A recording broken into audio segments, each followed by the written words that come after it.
Para mí constituye este momento, este encuentro, un desafío mayúsculo,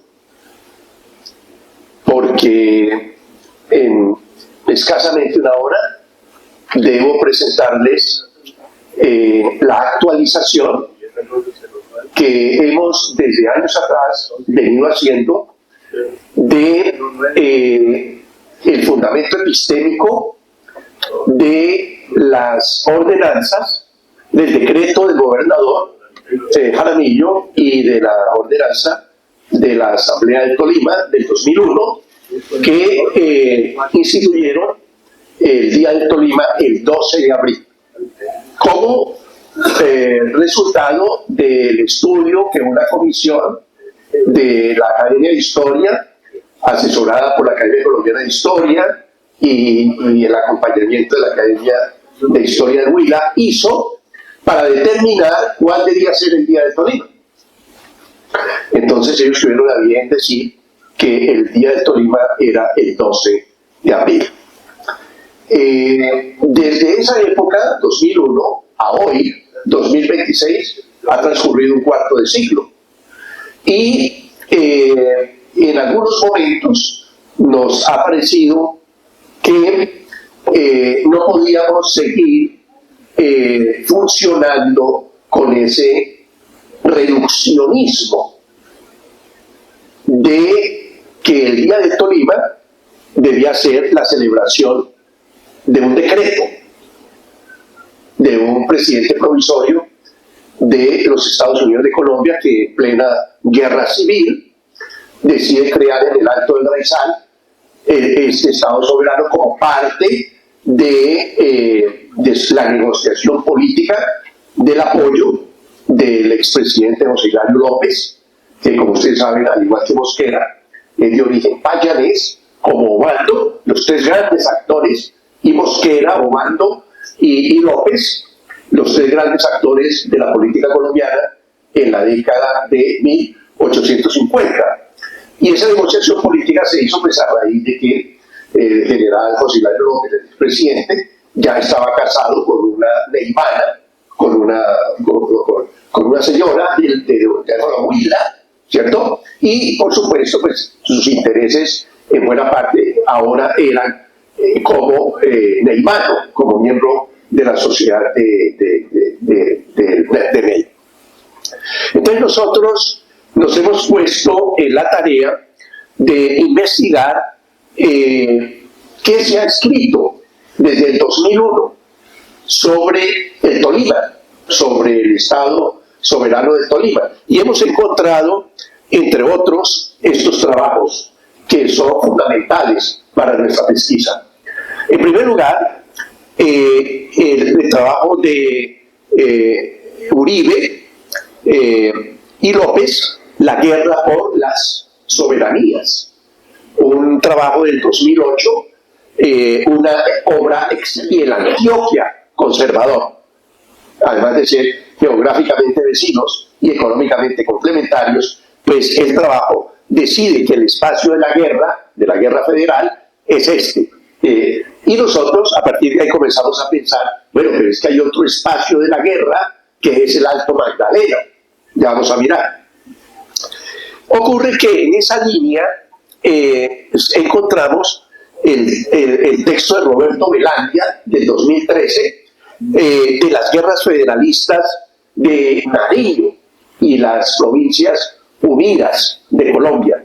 Entonces, este trabajo de Velandia, en cierto modo, venía a darle la razón a algunos intérpretes que afirmaban que el carácter de la guerra federal de Mosquera contra el presidente Ospina en el Alto Magdalena había sido el de una guerra de independencia de las provincias de Neiva y de Mariquita contra Cundinamarca a partir de la anexión que el Congreso hizo en 1858 de estas al Estado soberano de Cundinamarca, carpeteando la proposición de crear el Estado soberano de Tolima.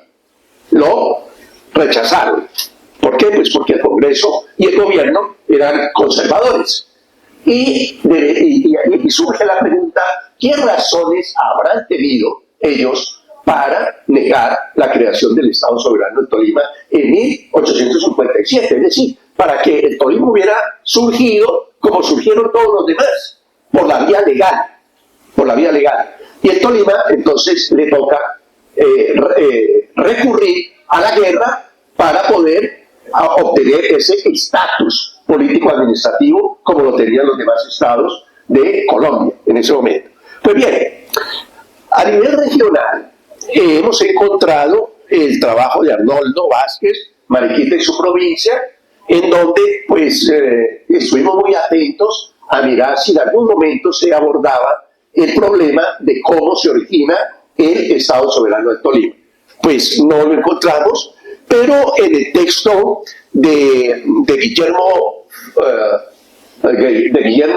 Flores, de Guillermo Pérez Flores, la República de Mariquita, en Tolima, antes del Tolima, nos llamó mucho la atención porque tenía implícito una preocupación por saber cómo era el Tolima antes de que hubiera existido el Tolima. Pues bueno, hay que ser un poquito plástico para ceder a ese enunciado del Tolima antes del Tolima. Pues el Tolima antes del Tolima no era el Tolima, era otra cosa.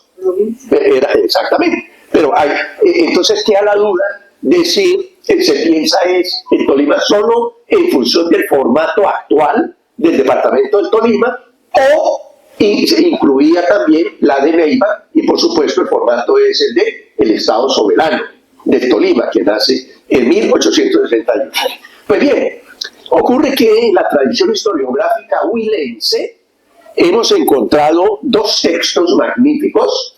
El uno, el Breviario del Huila, sobre todo la segunda parte, de Gilberto Vargas Mota, un texto muy antiguo, pero debemos destacar que Gilberto Vargas Mota es uno de los intelectuales huilenses más juiciosos, ¿sí?, en pensar históricamente la cultura huilense. Y este otro, que es el órgano del Centro Cultural del Huila, pero fíjense que es más antiguo, es de 1960, no existía la Academia Huilense de Historia todavía, existiera el Centro Cultural de Huila, en donde también se abordan aspectos de los orígenes del Huila. Seguimos, por favor. Bien, en la historiografía huilense también encontramos un texto de Humberto Montealegre del 2010, en donde él se plantea el gigante, un título muy atractivo, muy seductor, el gigante republicano, que crea como una especie de expectativa de qué es lo que quiere decir él, ¿sí?, un monstruo marino o algo así, pero no, se trata es de esa población, de ese distrito huilense llamado Gigante en la época republicana, desde 1810 a 1857. ¿Y qué valor tiene para nosotros esta referencia bibliográfica? De que en Gigante fue que José Hilario López encontró a Mosquera, le salió con un ejército a apoyar la marcha del ejército revolucionario contra el presidente Ospina, y por supuesto hay como una especie de reencuentro entre estos dos personajes de la historia política de Colombia. Entonces, la pregunta mía es, ¿por qué el autor, Humberto Montealegre, no abordó los 4 años subsiguientes? Es decir, ¿por qué no llegó hasta 1861 para, de alguna manera, darle como más sentido histórico a su interés por Gigante, dado el aporte de Gigante, el pueblo liberal, a la causa de la independencia de las provincias de Neiva y de Mariquita?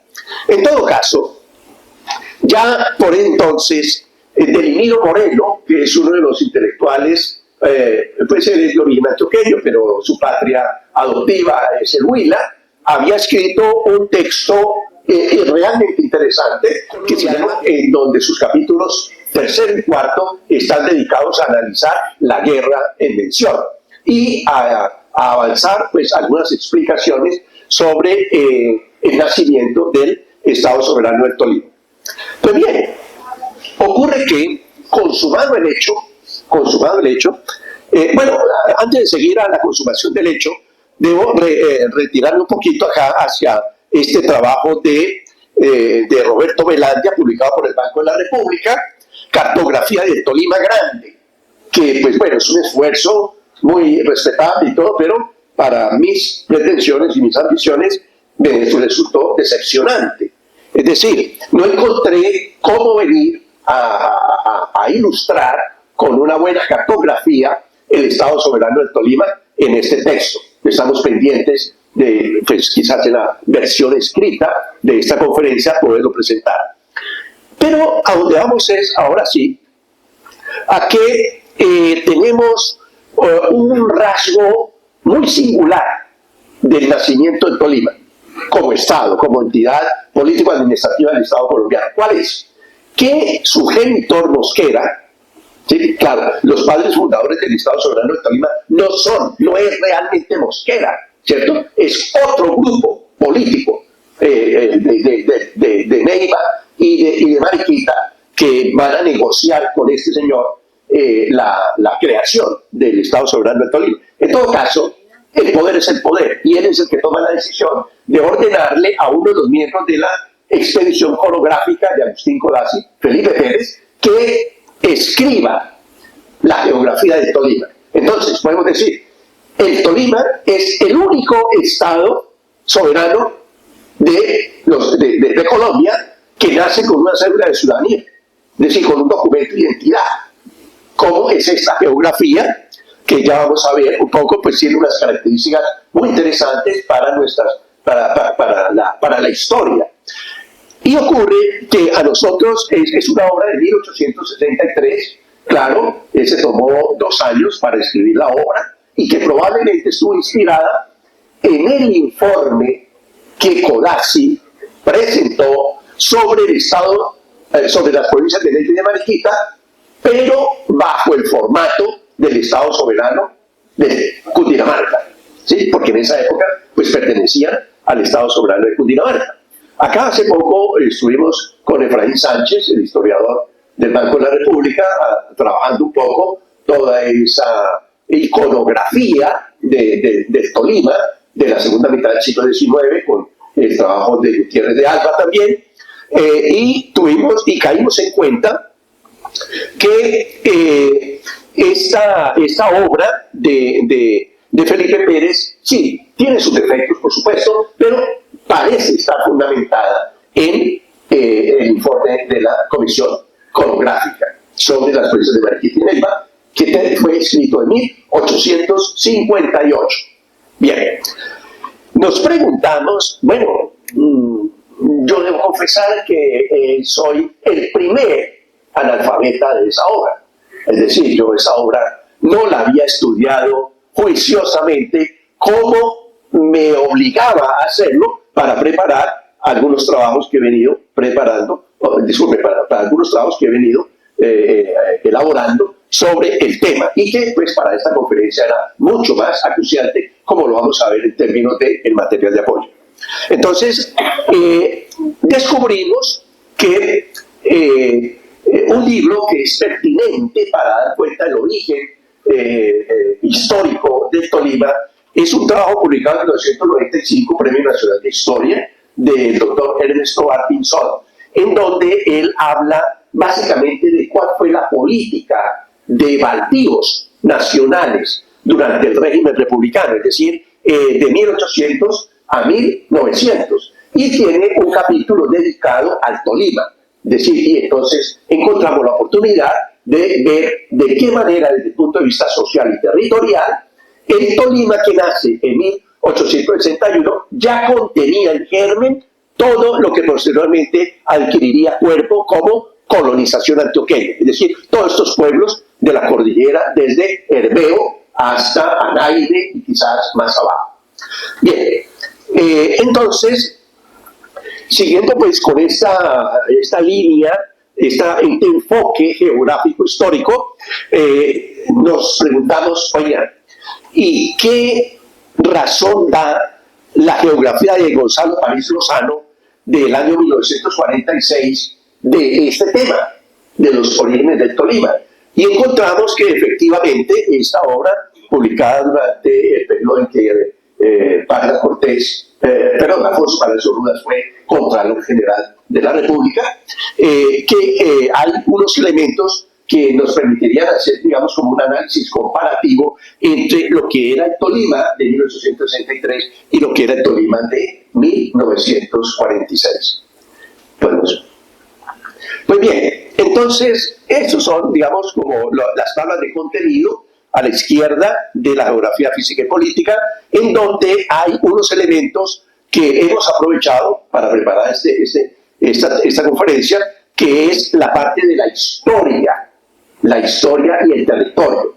Hay dos capítulos acá en la segunda parte. Primero es historia, y en la otra, en la parte topográfica, es una serie como de monografías muy breves, algunas muy superfluas, de lo que era cada uno de los distritos que constituyeron el Estado Soberano del Tolima en un principio, incluyendo las aldeas de la colonización antioqueña. Pues bien, entonces, ya como modelo analítico, pues obviamente que para 1946 las ciencias sociales se han tenido un desarrollo notable, inclusive pues en el marco de lo que es la Escuela Normal Superior, creada por el gobierno liberal con inmigrantes de las guerras europeas y demás, que vino como a elevar la calidad de la formación intelectual de nuestros docentes y de nuestros investigadores. Entonces es un modelo de análisis de la geografía, pero ya para el siglo XX. Pues bien, entonces vamos a entrar a, como es esto que se ha mostrado atrás, es en términos conceptuales como parte del método, de la metodología optada. Es decir, nosotros necesitamos saber cuál es el estado del arte, ¿cierto?, a la fecha, sobre la cuestión del origen del Tolima. Entonces ahí tenemos una muy buena muestra de eso. Pero ocurre que además de esa bibliografía, hemos descubierto una beta riquísima en dos tipos de fuentes no convencionales. Una, la prensa, y dos, los archivos. Y como es de rigor, hoy a nosotros nos interesa muchísimo cambiar el estereotipo del decreto, es decir, de ese enfoque de historia institucionalista, ¿cierto?, llamémoslo así, jurídica, que cree que la realidad se realiza, se dinamiza, se crea, la producción de la realidad se crea a partir de las leyes, de las constituciones, de los decretos, de las normas. Y eso pues es parte, pero realmente hay otra serie de procesos sociales, ¿no?, entre otros los del poblamiento, que nos obligan a estudiar la demografía, ¿cierto? Entonces, para eso hemos traído acá una serie de censos encontrados en la sección República del Archivo Histórico de Ibagué, que nos muestran un poquito como las magnitudes de la población en la provincia de Mariquita y más defectuosamente en la provincia de Neiva, por el no acceso a estas fuentes en los archivos correspondientes. Si uno se detiene en detalle, pues miren que por esa época, que es la de 1840, es decir, estamos a 20 años antes de la creación del Estado Soberano de Tolima, la provincia de Mariquita era, para avanzar un poco, una región muy feraz, muy pródiga, hermosa, pero despoblada, es decir, con cantidad de tierras, pero muy poca gente. Y ya vamos a ver una causa profunda de por qué ese atractivo que representó el territorio del estado del Tolima para el capital antioqueño, para el capital bogotano, para el capital extranjero, etc. Como todavía siendo este territorio un buen bocado de cardenal para la inversión extranjera. Entonces, en esa época pues, estaban distribuidos, organizados en cantones. Y miren ustedes cómo en 1840 el cantón de Amalema apenas tenía 4.240 habitantes, ¿sí?, por decir algo. Es ¿Y por qué? Pues porque Ambalema, ya todos sabemos, que nadie puede dar cuenta del origen histórico del Tolima sin ocuparse del ciclo tabacalero, entre otros procesos, sin el ciclo de extracción de la quina, de los baldíos nacionales, ¿cierto? De la minería y demás. Bien. Entonces, en el cantón de Mariquita hay varios fenómenos, ¿no? Como por ejemplo, la población de Guayabal, que era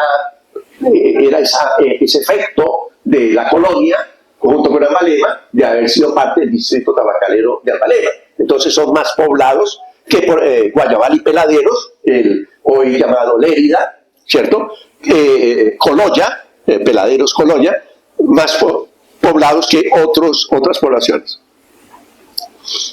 El de Ibagué, Ibagué tenía, fíjense ustedes las proporciones, 10.280, es decir, doblaba en población a Ambalema.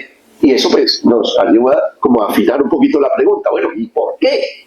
¿Por qué el cantón de Ibagué era tan poblado en apenas 1840? Pues el Guamo, fíjense ustedes, el Guamo le sigue en población Guamo y un poquito más atrás Espinal. Y fíjense, el cantón de Castrolarma, Chaparral, apenas y Ortega apenas tenían 4.400 habitantes. Vale. En balance, aquí hay un cantón que nos importa destacar porque el Tolima, cuando se crea el estado del Tolima, la provincia de Mariquita había sido objeto de varias amputaciones territoriales. Es decir, lo que era la parte de La Palma y Tocaima habían sido segregados para formar la provincia de Tequendama. Y eso pues fortaleció a Cundinamarca, obviamente, fortalecía a Cundinamarca. Bien, sigamos por favor. En cambio ya en 1848 la población de la provincia era de 90.500 habitantes. No tenemos el desagregado por cantones, pero nos saltamos a 1851 cuando, miren ustedes el fenómeno, Ibagué disminuye su población, seguramente porque, obvio, después de la avalancha de Ruiz en 1945, la demanda de mano de obra de Antioquia y de otras partes de Mariquita, pues fue bastante fuerte. Entonces ya ese atractivo en el alza de salarios y demás en Ambalema, pues llevó a que la gente de Ibagué se trasladase hacia ese otro sector. Vayamos, por favor. Entonces, para una mirada un poco más microscópica, pero ya en función de otro trabajo que estamos haciendo sobre Ibagué, el nacimiento de Ibagué como capital provincial. Entonces, nos ocupamos de cómo era el poblamiento por barrios, ejidos y partidos de la ciudad y distrito de Ibagué. Ahí tenemos detalles que en ese momento no nos podemos entrar a detallar, a analizar en detalle. Pero de todas maneras hay toda una toponimia, que de pronto puede resultar atractiva, que ustedes vayan percibiendo ya, ¿no? Por ejemplo, el barrio del Cabildo, la sección del colegio, el colegio San Simón, que fue el alma de la ciudad. Fue, llamémoslo así, como el polo dinamizador del crecimiento urbano de Ibagué y, en cierto modo, el polo magnético para que el presidente Auxiliario López decidiera trasladar la capital de Honda a Ibagué en 1851 a raíz de un incendio que se destruyó a la ciudad. Y además, en venganza un poco por la oposición, la guerra que hicieron los conservadores del norte del Tolima y de Cauca y de otras partes de la región por haber liberado a los esclavos. Entonces, son, digamos, como parte de la lógica política de la dialéctica en este país. Pero en donde aparecen también otros, ¿no? Chipal, Ancón, Calambeo, el Alto de la Virgen, el Salado, Calucaima, San Bernardo, bueno, todo este tipo de cosas que nos interesaría en otra oportunidad ampliar. Ahora bien, miren ustedes de qué manera, ya con un tipo de estadística diferente, que es la estadística militar, hemos encontrado en un trabajo de Rueda Enciso y de Elías Gómez sobre Cundinamarca, unas estadísticas sobre la población y la milicia en cada uno de estos lugares de la provincia de Tequendama, de la cual hablábamos atrás. Y en donde les pido el favor de que miren con algún detalle la población de Tocaima, 6.574, de Ricaute porque va a ser un distrito en el cual dentro de una década o más, no, ya está estableciéndose la famosa compañía Nieto Hermanos, una de las grandes compañías tabacaleras de las riberas del Magdalena en esta provincia de Tequendama. Y fijarse, por ejemplo, en Melgar, Carmen, que pertenecen un poquito como al Tolima, Guataquí, Santa Rosa, Nilo, que pertenecía a la provincia de Mariquita, Cunday, etc. Bien, en todo caso, con estas cifras, esta población, lo que nosotros queremos es ver un fenómeno que ya en el campo político nos corre un poquito el esquema de percepción que nosotros teníamos del territorio que va a ser constitutivo del Estado Soberano de Tolima. ¿Cuál es? Me sorprendí mucho a partir de un trabajo muy meticuloso de la prensa de Neiva en 1856, que por entonces varios distritos que normalmente uno los asocia con el Tolima, ¿cierto? Pertenecieron probablemente en términos de la configuración de un circuito electoral en una coyuntura crucial, que son las elecciones de 1856 a Neiva. Entonces, encontramos que en la votación de estos dos candidatos a la presidencia, Murillo Toro y Ospina, Neiva aparece como un centro conservador, ¿sí? Además capital de la provincia.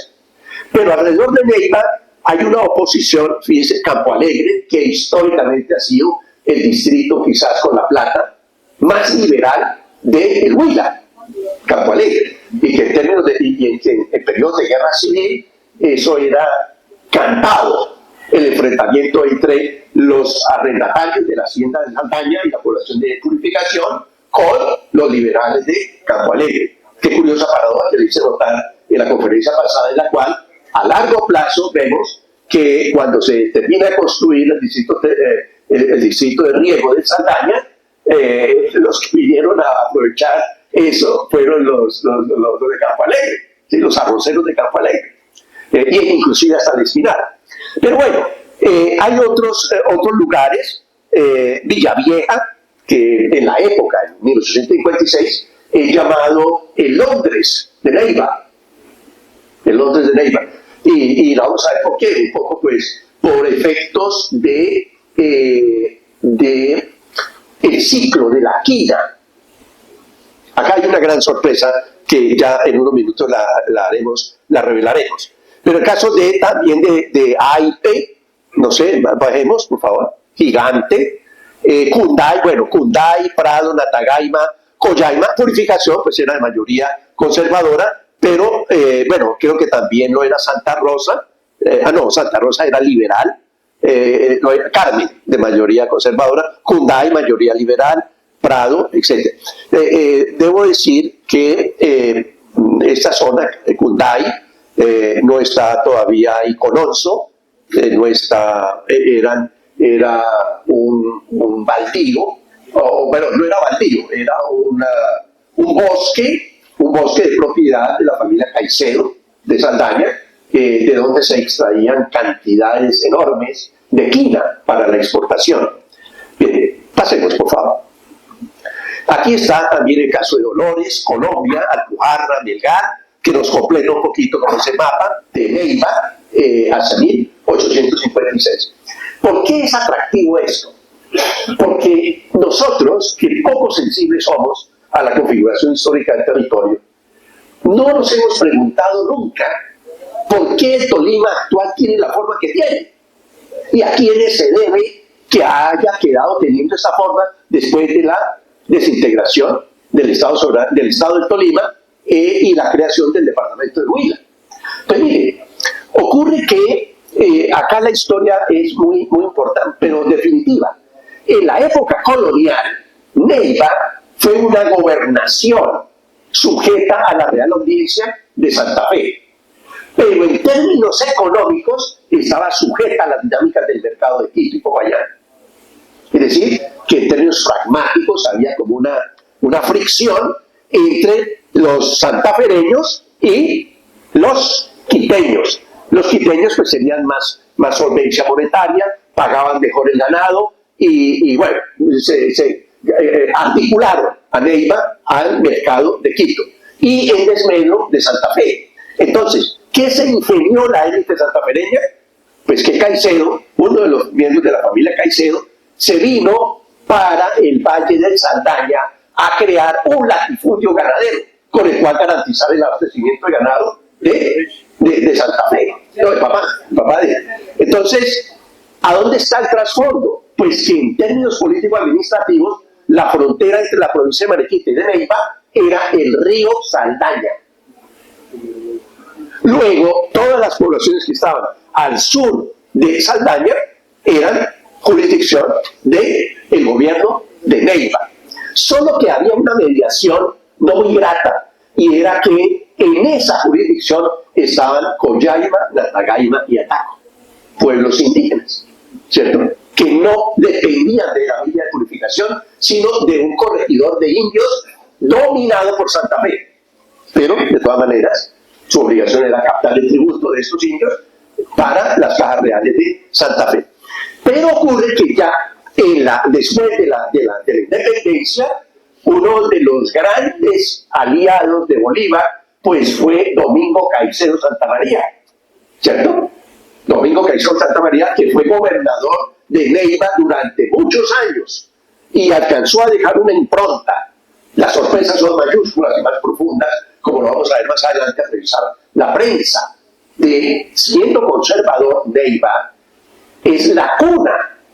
Bueno, políticamente los neivanos, en términos militares y políticos, los neivanos han tenido un carácter independiente, de firmeza, etcétera, frente a otros poderes. Bolívar lo reconoció, un soldado neivano vale por 10, ¿cierto? Y en términos políticos, pues los neivanos pues estaban, sí, realmente inclinados inclinados a resistir a Bogotá, al centralismo. Eran personas como un poquito llevados hacia la autonomía, hacia la independencia. Bien, podemos avanzar. Y acá viene un poquito ya la síntesis. Miren ustedes cómo era la realidad demográfica de los Estados Unidos de Colombia en 1863, justamente cuando nace este régimen. La Antioquia, ¿sí?, Boyacá, Cauca, Cundinamarca. En cambio, Tolima apenas tenía 218.000 habitantes. ¿Cierto? Era un paraíso de riquezas muy abundantes, de tierras feraces, de gente muy, bueno, había que caracterizarla como lo hizo Samper en su famosa obra, La historia de las revoluciones políticas en Hispanoamérica, el anexo. El neivano es un personaje que lo ponderamos por encima del antioqueño como arriero. Lo dicen los miembros de esta corriente literaria del mosaico, ¿sí?, de todos estos escritores costumbristas que se fijaron en el mercado de La Mesa.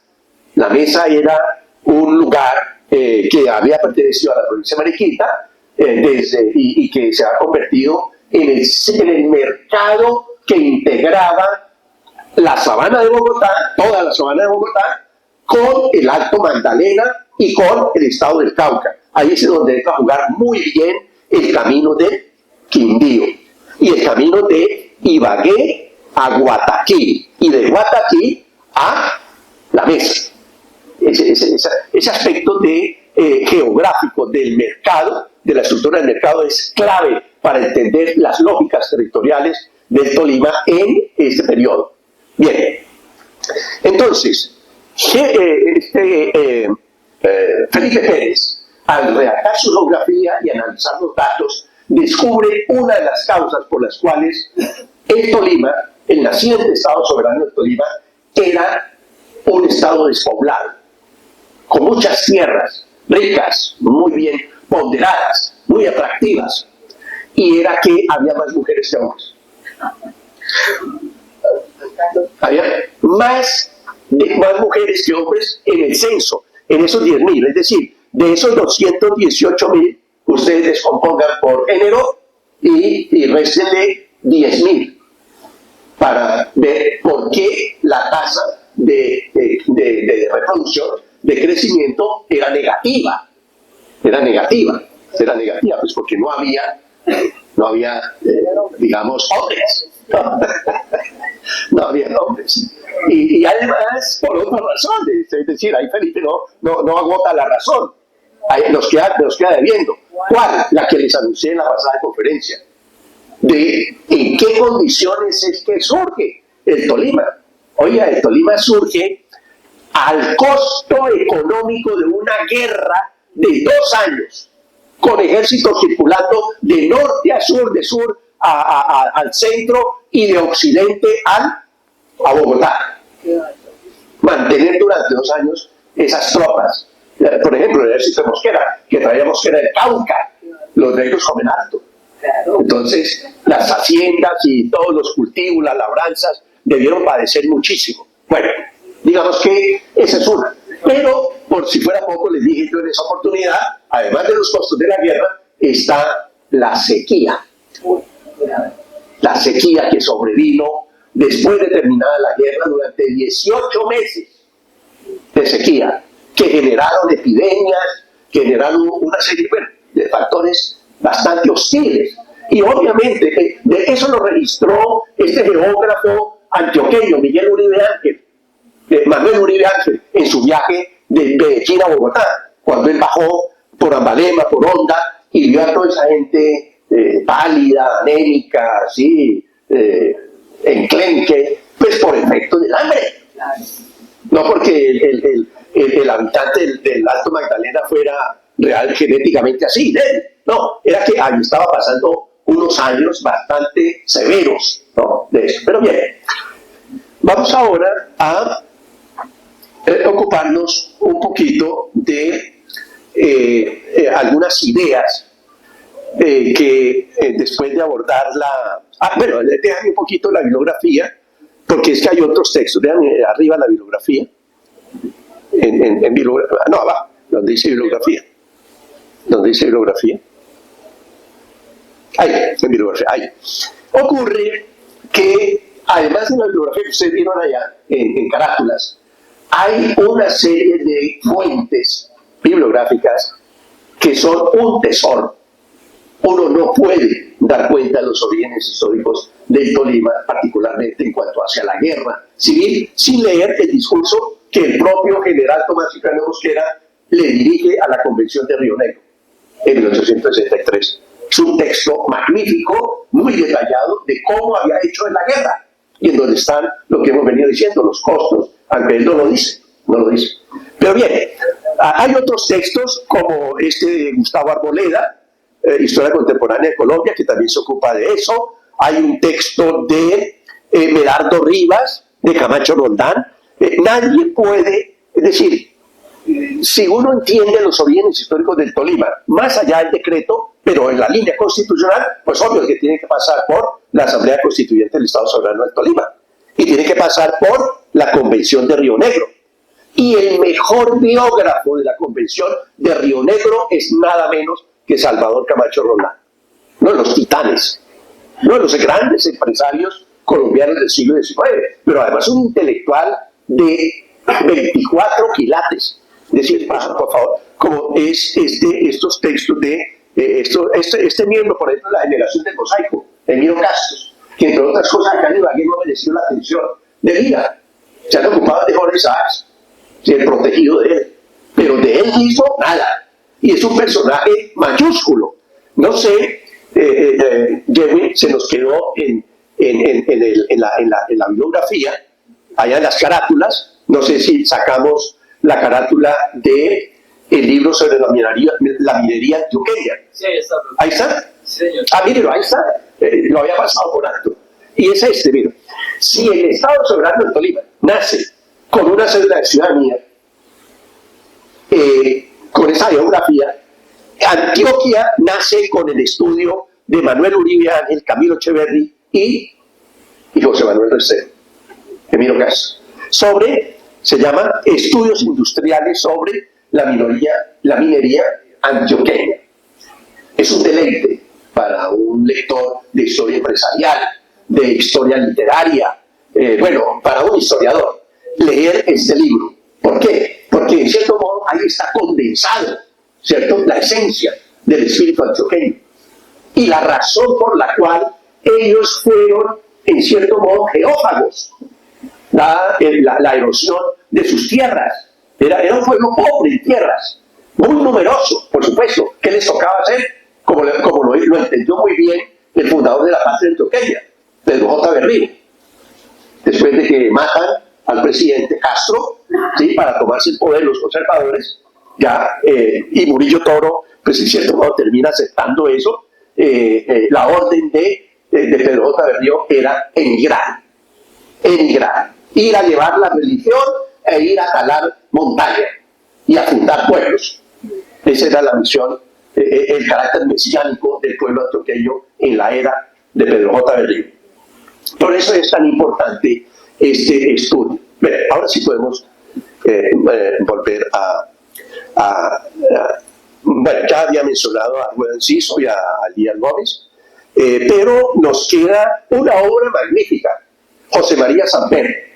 Esta obra de José María Samper es un escritor y empresario tolimense, oriundo de Mariquita, de Honda, pero que es el que más escribió y el que mejor escribió sobre el Tolima.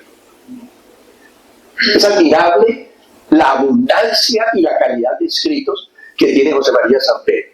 Es una personalidad cautivadora. Por ahora me reservo dos secretos de la importancia que tiene el estudio de la guerra federal de 1860 en los orígenes del Tolima, porque hasta ahora lo hemos abordado en términos territoriales, jurídicos, político-militares, económicos, pero hay uno que queda pendiente y es el literario. Ese secreto lo guardaremos para después. Pero en anticipo sí podemos decir que la obra Ensayo sobre las revoluciones políticas en la Nueva Granada tiene un apéndice, secciones 2, 4 y 5, que tratan de la distribución de la naturaleza y distribución de las razas neogranadinas en función de las zonas topográficas y etnológicas. Todo el hallazgo de Caldas está ampliado, condensado y ampliado acá a la parte social. El hombre relaciona la geografía, que la conoce muy bien porque era un viajero incansable, un observador magnífico y un pintor inigualable del paisaje geográfico, José María Samper, y sobre todo pues, de los tipos sociales propios de cada región, ¿no? Entre otras cosas, en homenaje a eso, hay un historiador norteamericano, Michael Jiménez, que hizo un capítulo sobre la vida rural en los Andes colombianos en el siglo XIX, que parte de esa obra, de esa obra de Samper, y hace todo un recorrido, una caracterización de cuál ha sido la evolución del campesinado colombiano desde mediados del siglo XIX hasta hoy. El libro es publicado como en el 2012 por Norma, ¿sí?, por Beatriz Patiño, la vida cotidiana, la historia de la vida cotidiana en Colombia. Bien, bueno, entonces debo decir que además de los archivos, el de la Nación, del Histórico de Ibagué, el de la Gobernación, hay unos archivos que son excepcionales acá, que son el archivo de la Universidad de Antioquia, Los antioqueños eran ¿cómo se llama? Una esponja. El tutelaje que ellos ejercieron sobre el Tolima es incuestionable. Era casi una cosa como de espionaje, ¿cierto? Y lo siguen haciendo, ¿no? Lo pueden ver a través de la empresa Argos y otros, ¿no? Otras, Seacto y demás. Es decir, el apetito antioqueño sobre el mercado colombiano es una cosa patente. Pero a donde vamos es que ellos conservan unas joyas bibliográficas que no están en otro lugar. No están en otro lugar. Nosotros tuvimos el privilegio de acceder a algunos a ese fondo. El otro pues es el archivo del general Manuel Casabianca, que tuvimos ocasión de consultarlo más o menos sistemáticamente para nuestro trabajo sobre la celebración del centenario de la Constitución del 86. Y el archivo de la familia Bon nos han inspirado también para otros trabajos. Bueno, pero a donde está ¿cómo se llama? La joya, ¿sí?, de la corona, es acá en la prensa. Vamos a ver. Acá estamos todavía en la metodología. Hemos descubierto, bueno, algo hay que decirlo, ¿no? La ilustración, la secularización en América Latina en el siglo XIX irrumpió fue a través de la prensa.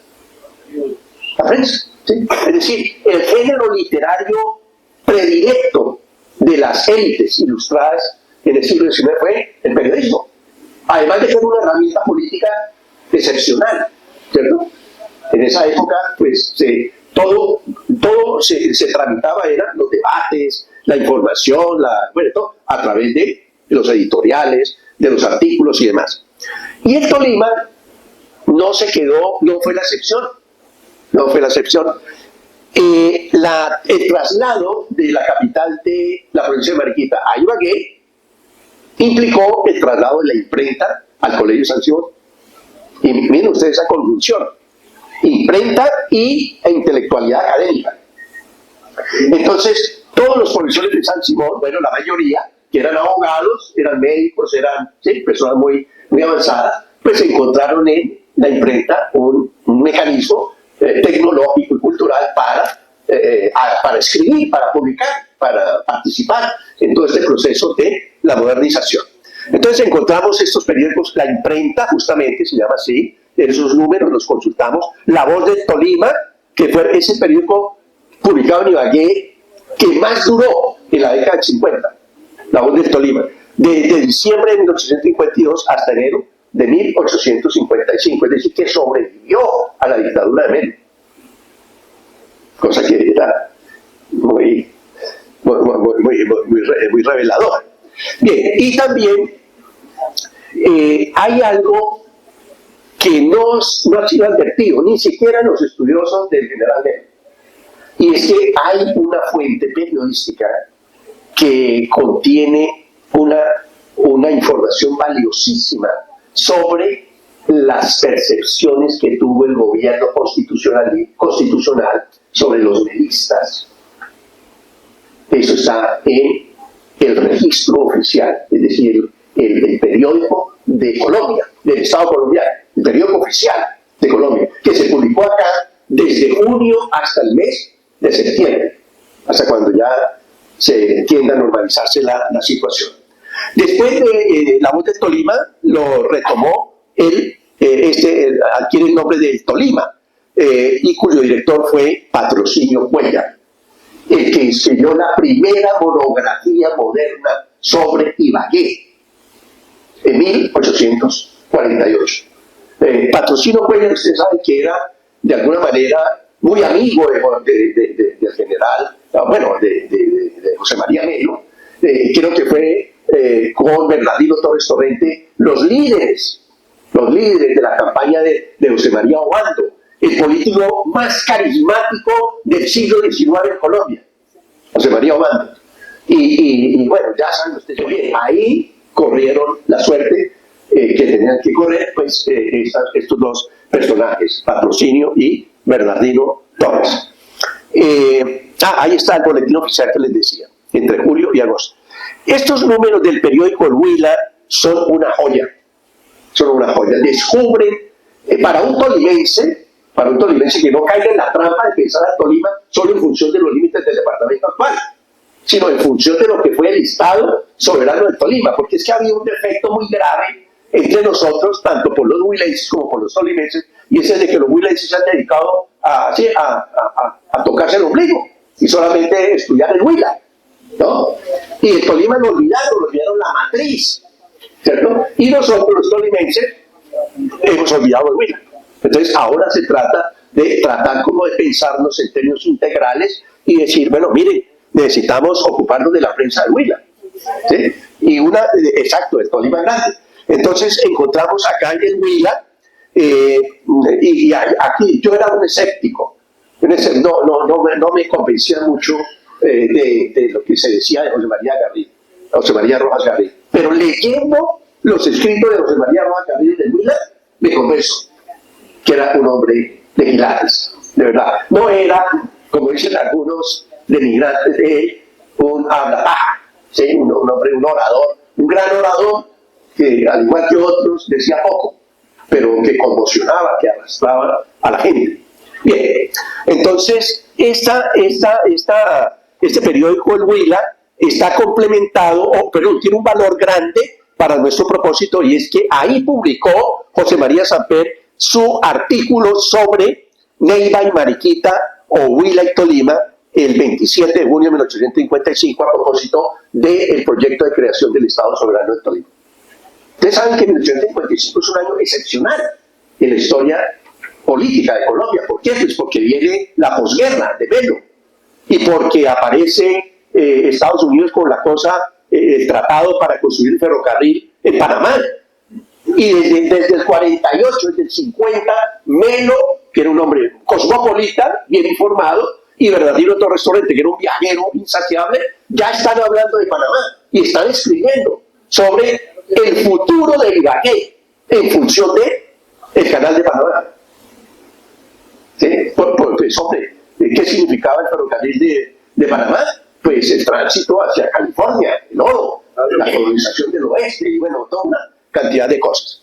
Pero acá lo que queremos destacar es el valor que tiene los escritos de José María Rojas Garrido, que ya en esas fechas estaba anunciando la necesidad de una geografía e historia del Tolima, antes de que Felipe Pérez la escribiera. Estaba planteando el proyecto, ¿sí?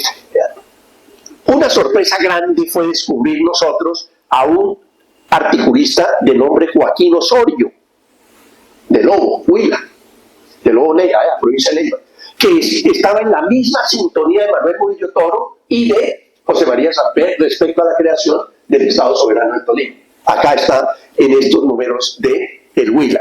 Bien, el número 10, bueno, ahí está. Baja, por favor. Ahí sigue todavía Joaquín, hablando de la organización de la justicia, de los servicios públicos y de la composición de la legislatura provincial. Les anticipo, Joaquín Osorio, en 1855, está haciéndole resonancia a una de las líneas narrativas sobre el origen del Tolima, que es un escrito del jefe político del cantón de Ibagué, José María Melo, sobre la administración de justicia, criticando el centralismo de Cundinamarca y proponiendo la creación de un tribunal, ¿cierto?, para ambas jurisdicciones, Neiva y Mariquita, acá en Ibagué. Es decir, como sentando las bases para el traslado de la capital a Ibagué. Bien, podemos bajar ahí ya para hablar del Tolimense, que es un periódico publicado con plata del bolsillo de José Hilario López, porque cuando el Estado Soberano de Tolima decida capital en Atagaima, pues era un pueblo de indios que en esa época estaban desintegrados los resguardos, estaban en venta los resguardos, y el propio López había comprado muchos de esos derechos para fundar una hacienda ganadera. Pero ¿qué ocurre? Que esa hacienda ganadera, en cierto modo, fue la caja menor de la tesorería del Estado Soberano de Tolima en una época, como ya lo hemos pensado, en donde, ¿de dónde? Si la gente no tiene con qué pagar impuestos, está aguantando hambre, está en sequía, está en esto, lo otro. Entonces, era tan desesperante la situación que para salvar un poco el proyecto tenía que meterse la mano al bolsillo él y todos los que quisieran ejercer ad honorem la gobernación del Estado. Es una época un poco romántica, está muy en el hilo de que la política en esa época tenía sus costos, pero esos costos, la administración pública, tenía unos costos, pero esos costos los tenían que asumir los que se metían de políticos. Es decir, tenían que prácticamente trabajar a honores. Pero bueno, eso no es de todo cierto, eso tiene sus matices. Hay que descubrirlo un poquito también por dónde venía el otro rollo. Bien, por último, sí, exactamente, los bandidos. Pero no para la gente de clase media, no para los abogados, ni para ellos, no, para las grandes compañías. Para las grandes compañías. Ahora ya vamos a ver un poco eso. ¿Cuánto me falta, perdón? ¿Cuánto me queda? Son las 4:37. Uy, ya. Bueno, me da ahí un restringimiento para darle comienzo a fondo. Ahora bien, por último, creo que faltan, sí, crear esta última. Otra fuente para esta conferencia fue el haberle hecho resonancia a una conferencia a Jairo Ramírez Bajón, el historiador huilense, y al libro del gobernador Fernando Osorio Cuenca, que el primero reivindicó el papel de José Hilario López en la política huilense en la segunda mitad del siglo XIX, y me dejó muchas preguntas, de verdad, eso hace como 3 años. Y el otro, pues el papel que Fernando Osorio Cuenca llamó, es decir, el planteamiento que hizo Osorio Cuenca sobre la importancia de leer la estructura de la propiedad y la política agraria y el mercado en relación con los bandidos, con la desamortización de bienes de manos muertas de la Iglesia, que la decreta Mosquera en plena guerra, en 1861, después de crear el Estado Soberano de Tolima, y en cierto modo de la cual también dependió el financiamiento de esa guerra, del ganado, sobre todo del ganado, de las haciendas que tenía, por ejemplo, acá en el Tigre, la hacienda del Tigre, al lado de Saldaña. Más o menos 10.000 reses se fueron pues, para financiar a los soldados. Entonces, todas estas variables nos crearon, digamos, las condiciones de posibilidad conceptuales o categoriales para decir, oiga, no, sí, debemos hablar de los orígenes del Estado Soberano de Tolima, más allá del decreto del 12 de abril de 1861. Todo eso tiene un rollo largo que lo voy a saltar, por favor, vamos al final.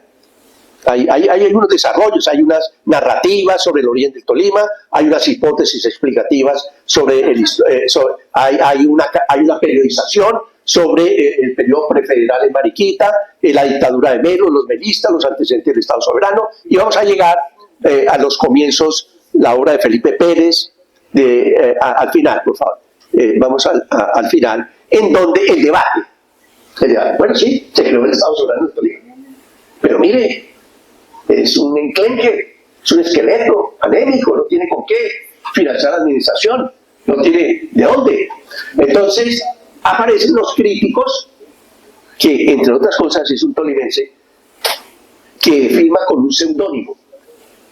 Yo he intuido, no lo puedo asegurar, que se trata de Aníbal Galindo, porque es un escritor muy inteligente, muy bien estructurado, no cualquiera lo hace, y en donde él plantea la esperanza de la refusión del Tolima en el Estado Soberano de Cundinamarca como mecanismo para superar la crisis, ¿cierto?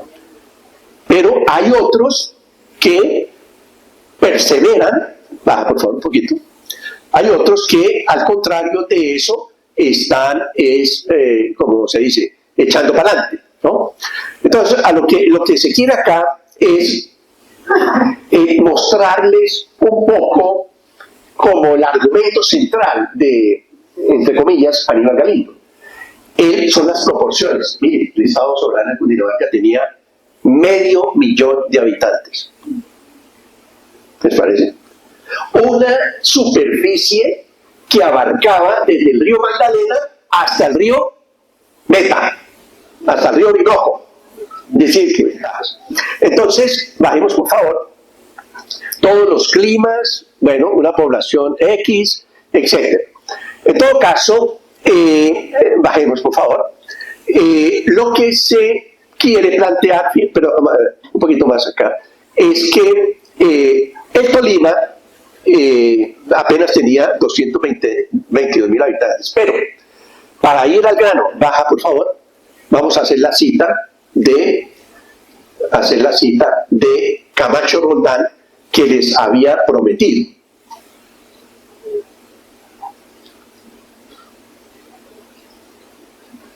A ver, sí, más abajo. ¿Qué es lo que dice Camacho Roldán? Va. ¿Qué es lo que dice Camacho Roldán? Que antes de este, ¿no? Antes de este. Acá. Bueno, ¿cuál es el argumento de Camacho Roldán?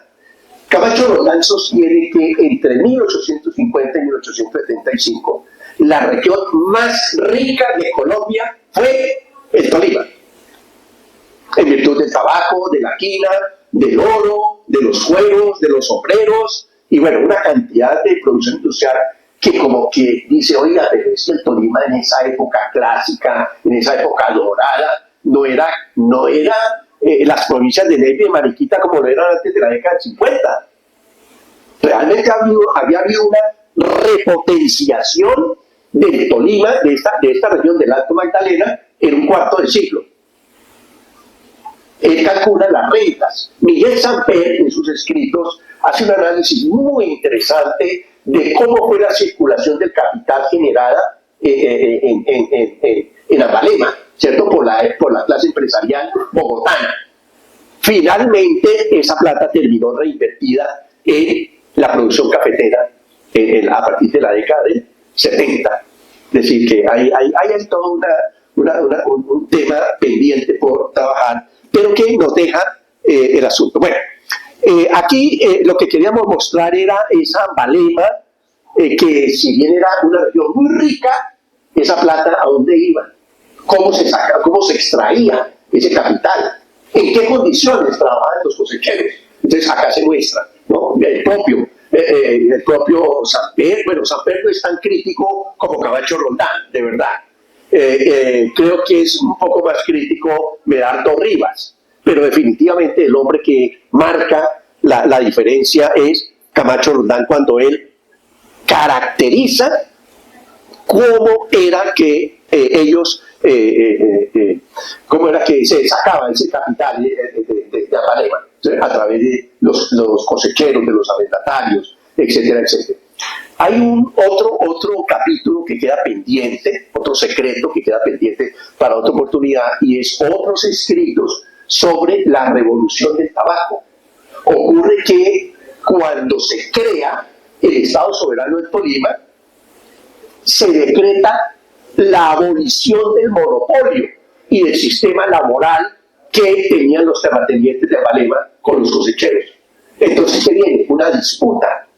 Viene una disputa que obliga a que cada productor de tabaco tenga su ejército privado para cuidar la cosecha. Porque era una competencia, pero, mejor dicho, a rajatabla. El que se descuidara la perdía. ¿Por qué? Pues porque siempre había en el intersecto comerciantes, contrabandistas que estaban tratando, ¿cierto?, de romper el pacto entre los arrendatarios y el propietario de la obligación de venderles solamente a ellos y a determinado precio que estaban refuncionando ahí. Bien, entonces, para terminar, hemos de decir que uno de los dramas que acompaña el nacimiento del Tolima un poco antes y un poco después, pues fueron ciertamente las enfermedades. Las pestes, la viruela, fueron devastadoras. Es decir, hay otra razón adicional de por qué el Tolima era tan despoblado, ¿sí? Y que en cierto modo abona la explicación de que solo cuando se cambió el modelo tabacalero por el modelo cafetero fue que se dieron las condiciones de posibilidad de una recuperación demográfica y de un poblamiento más extensivo, es decir, como de otra lógica social y económica, pero con base en otro modelo productivo, que fue el del café a finales del siglo XIX. Muchas gracias.